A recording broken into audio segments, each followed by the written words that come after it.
Hi friends, எல்லாரும் எப்படி இருக்கீங்க? நல்லா இருக்கீங்களா? இன்னைக்கு வீடியோவில் நம்ம என்ன பார்க்க போகிறோம் அப்படின்னா, சின்ன வெங்காயம் பெரியவன் அப்படின்னு சொல்லுவாங்க. அந்த சின்ன வெங்காயத்தை பற்றி தான் இன்றைக்கி பார்க்க போகிறோம்.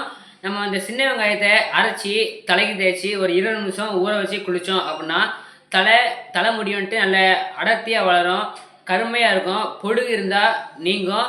அதேபோல் நம்ம சின்ன வெங்காயத்தை ரொம்ப நேரம் தலையில் ஊற வச்சு குளிச்சிடக்கூடாது. நிறையவங்களுக்கு ஈஸியாக சளி பிடிச்சிடும். இந்த சின்ன வெங்காயம் சில ஊரில் சில ஏரியாவை பொறுத்து சாம்பார் வெங்காயம் அப்படின்னு சொல்லுவாங்க. சில இடத்துல சின்ன வெங்காயம் சொல்லுவாங்க. வாங்க அதோட பயன்களை இன்னும் மேலும் பார்க்கலாம். ஃப்ரெண்ட்ஸ், இந்த சின்ன வெங்காயத்தில் ஆன்டி ஆக்சிடென்ட் இருக்கிறதுனால நம்ம முகத்தை வந்துட்டு நல்ல பளபளப்பாக இருக்கும். அதே போல் விட்டமின் சி இருக்குது, ஃபோலிக் ஆசிட், இரும்பு சத்து எல்லாமே இருக்கிறதுனால நம்ம ஸ்கின்னுக்கு வந்துட்டு ரொம்பவே நல்லது. இது வந்துட்டு ரத்த ஓட்டத்தை நல்ல சீராக்கி நிறையவங்களுக்கு ஹார்ட் அட்டாக் வர்றதை வந்துட்டு 15% குறைக்குன்னு சொல்கிறாங்க.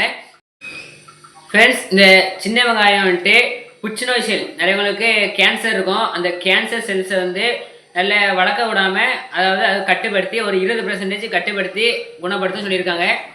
இந்த சின்ன வெங்காயத்தை நம்ம உணவில் சேர்த்து எடுத்துக்கிற பழைய சோறுக்கு வச்சு சாப்பிடுவாங்க சின்ன வெங்காயத்தை. அந்த போல் நம்ம கொஞ்சம் கொஞ்சமாக சாப்பாடோட நம்ம சேர்த்து சின்ன வெங்காயத்தை எடுத்து சாப்பிடும்போது எலும்பு வந்து நல்ல ஸ்ட்ராங் ஆகுது. அது மூலமாக நிறையவங்களுக்கு எலும்பு வந்துட்டு முறிவு, அதாவது எலும்பு உடையிற அபாயத்தை வந்து 32% தடுக்கு அப்படின்னு சின்ன வெங்காயத்தை பற்றி சொல்கிறாங்க.